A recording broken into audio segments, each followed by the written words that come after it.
নমস্কার বন্ধুরা, আপনাদের কাছে নিয়ে চলে এসেছি দীঘার দ্বিতীয় দিনের ব্লগ। আজকে আমরা সকাল সকাল বেরিয়ে পড়েছি তাজপুরের উদ্দেশ্যে। আর যেতে যেতে আমাদের চোখের সামনে একটা অ্যাক্সিডেন্ট হতে হতে বাঁচলো, আপনারা নিশ্চয়ই দেখতে পেলেন। আর আমরা যাচ্ছি আজকে বাসে করে। আমরা ছিলাম 6 জন। বাস ভাড়া লেগেছে 100 টাকা।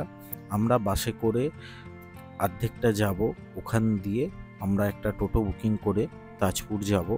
আর বাস সেরকম ভিড় ছিল না, সিট পেয়ে গেছি জানলার ধারে। বাস দিয়ে নেমে আমরা একটা টোটো বুকিং করে নিয়েছিলাম। টোটোটা নিয়েছিল 250 টাকা, তাজপুর পৌঁছে দিয়েছিল। আমরা তাজপুর অনেক কম সময়ের মধ্যেই পৌঁছে যাই, কারণ আমরা বাসে এসেছিলাম।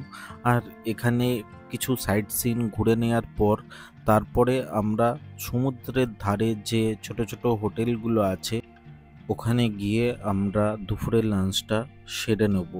আর দেখুন সমুদ্রটা কি সুন্দর লাগছে, চারিদিক জলে জল। আর এদিকে লোক সেরকম নেই, অনেকটাই ফাঁকা। আর এখন বাজে দুপুর 12টা মতন, রোদ্দুরও ভালোই ছিল, তাও হাওয়ার জন্যে অতটা কষ্ট হচ্ছিল না গরমে। আজকে আমাদের দুপুরের মেনুতে ছিল দেশি মুরগির ঝোল আর ভাত।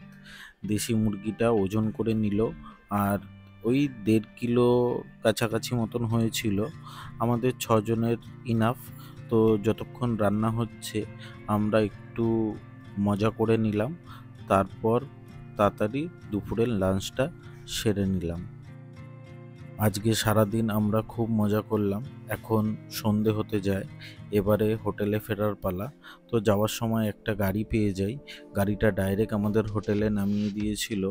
আর 250 টাকা ভাড়া নিয়েছিল, তার জন্য একদিকে সুবিধাই হলো গাড়িটা পাওয়াতে। আর কাল সকালে আমরা বেরিয়ে পড়ব বাড়ির উদ্দেশ্যে। তো চলে এসেছি স্টেশনে। বাড়ি ফিরতে ইচ্ছা করছে না, মনে হচ্ছে আরও 2-3 দিন থেকে যাই, কিন্তু 2 দিনের জন্য ছুটিটা ইনাফ। তো চলুন বাড়ি ফিরি। দেখা হচ্ছে পরের আরেকটা ভিডিওতে। সবাই সুস্থ থাকবেন, ভালো থাকবেন। নমস্কার।